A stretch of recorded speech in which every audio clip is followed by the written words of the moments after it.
Well, good evening and welcome to Tucker Carlson Tonight. Once again, for about the fourth night and 4 nights in a row, there is just a lot going on in the news.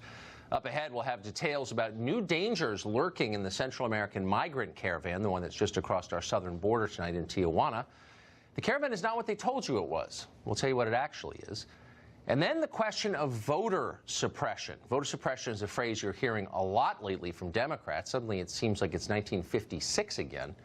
But is voter suppression actually happening in America? We have the numbers on that, the conclusive numbers. Plus, with Christmas upon us, the left is mounting an attack on, naturally, Rudolph the Red-Nosed Reindeer. We'll tell you what they're saying about him. But first tonight, the big news. President Trump's former personal attorney, Michael Cohen, pleaded guilty in federal court today to lying to Congress. Cohen conceded that he was intentionally wrong. He lied about the dates of an abortive Moscow real estate deal when he testified to the Senate Intelligence Committee last year. Cohen's plea was, of course, big news on cable television. The president responded to it as well. He called Cohen, quote, weak and, quote, not a very smart person. Well, that's objectively true, of course. It's also worth asking why anyone would hire a weak, dumb lawyer. Someday we'll get to the bottom of that. But for now, let's consider what we have just learned about how Washington works. Apparently, it's now an enforceable felony to lie to the U.S. Congress.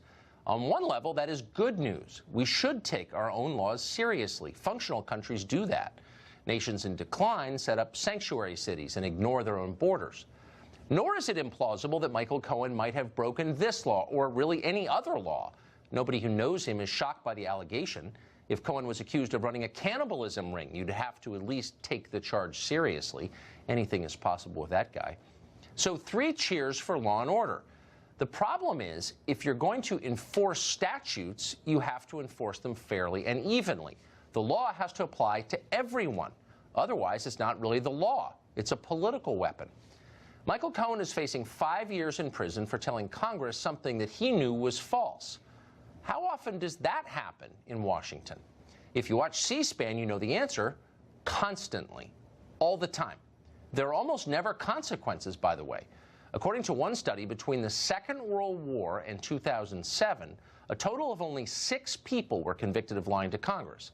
6 people in 60 years. In other words, the law is not enforced, and that's why people break it so often.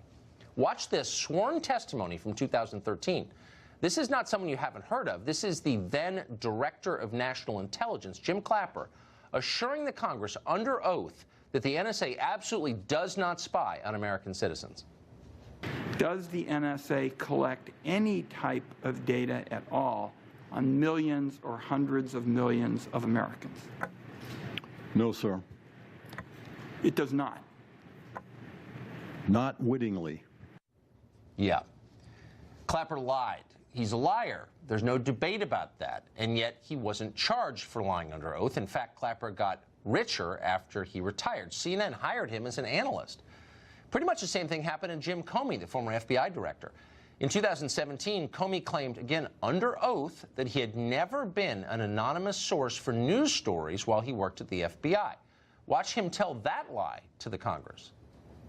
Director Comey, have you ever been an anonymous source in news reports about matters relating to the Trump investigation or the Clinton investigation? Never. Have you ever authorized someone else at the FBI to be an anonymous source in news reports about the Trump investigation or the Clinton investigation? No. Yeah, well, according to Comey's longtime deputy who would know, and that would be former FBI Deputy Director Andrew McCabe, what Comey said on the tape you just saw is totally untrue. So Comey lied to Congress. But nobody cared. Jim Comey went on to get rich as a pundit selling his book. The same people rooting for Michael Cohen's destruction for lying consider Jim Comey a hero. And then there's former CIA Director John Brennan. Brennan lies constantly. That's well documented. In 2011, for example, Brennan claimed that drone strikes overseas had never, to his knowledge, killed a single non-combatant. That was a total crock. In 2014, Brennan lied and said the CIA had not broken into the computers of Senate staffers. And then last year, under oath before Congress, Brennan said this. Do you know if the Bureau ever relied on the Steele dossier as part of any court filings, applications, petitions, pleadings? I have no awareness. Did the CIA rely on it? No. It was not in any way used as a basis for the intelligence community assessment that was done. Yeah, that's a total lie, a flagrant lie, and a significant one about something that affects the life of this country. And yet, you know how the story ends? Brennan was never charged with a felony for lying to the Congress. In fact, just the opposite. Washington rewarded him. Brennan is now an analyst for NBC News. He could be on the air tonight telling you why it's so vitally important that Michael Cohen was charged with lying to Congress. Because we really can't have that. Rule of law, blah, blah, blah, blah, blah. Do you notice a theme here that connects all of these stories? Yes, there is one, and it's simple. The well-connected can do pretty much whatever they want. They can lie to the Congress with impunity, and they do. They can lobby for foreign governments without bothering to register, and they do. If they're rich enough, they can even, I don't know, molest children without being seriously punished. Ask Jeffrey Epstein. He did that. None of this, by the way, is a defense of Michael Cohen. That guy's a creep. He may very well wind up in jail. But if Cohen does wind up in jail, let's hope he's just the first in a long series of prosecutions.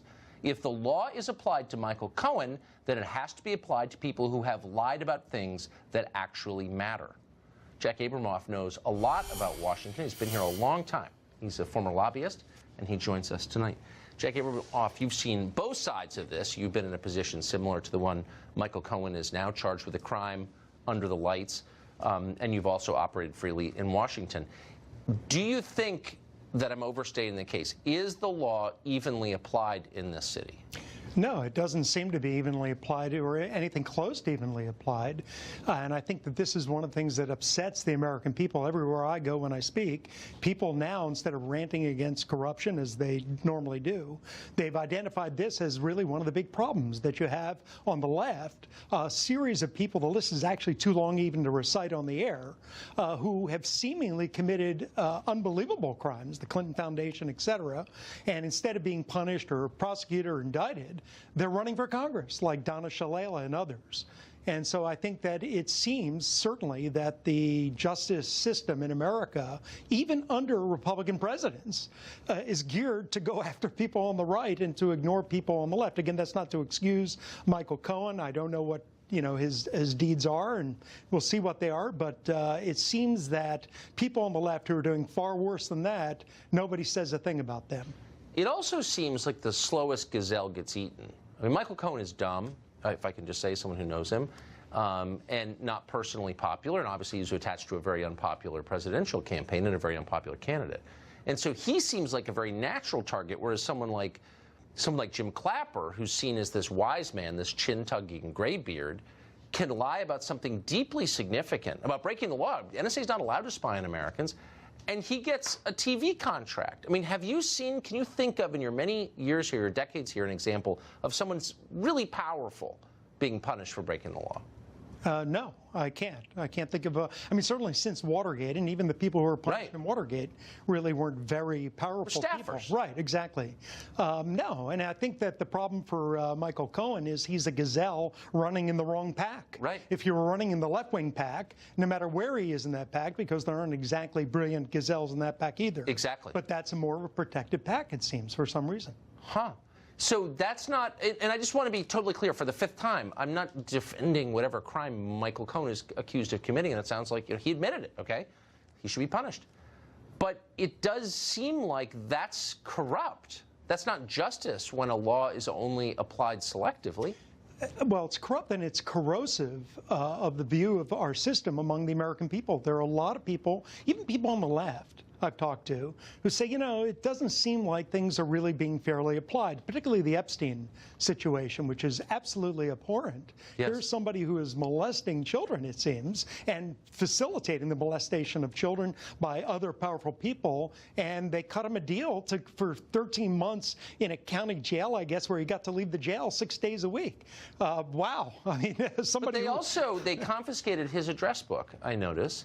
And it's online, and you can look at it, and it's fascinating. And a lot of people you and I know personally are in that address book. I don't think any one of them has ever been charged with anything, even though prosecutors knew exactly who he was hanging out with.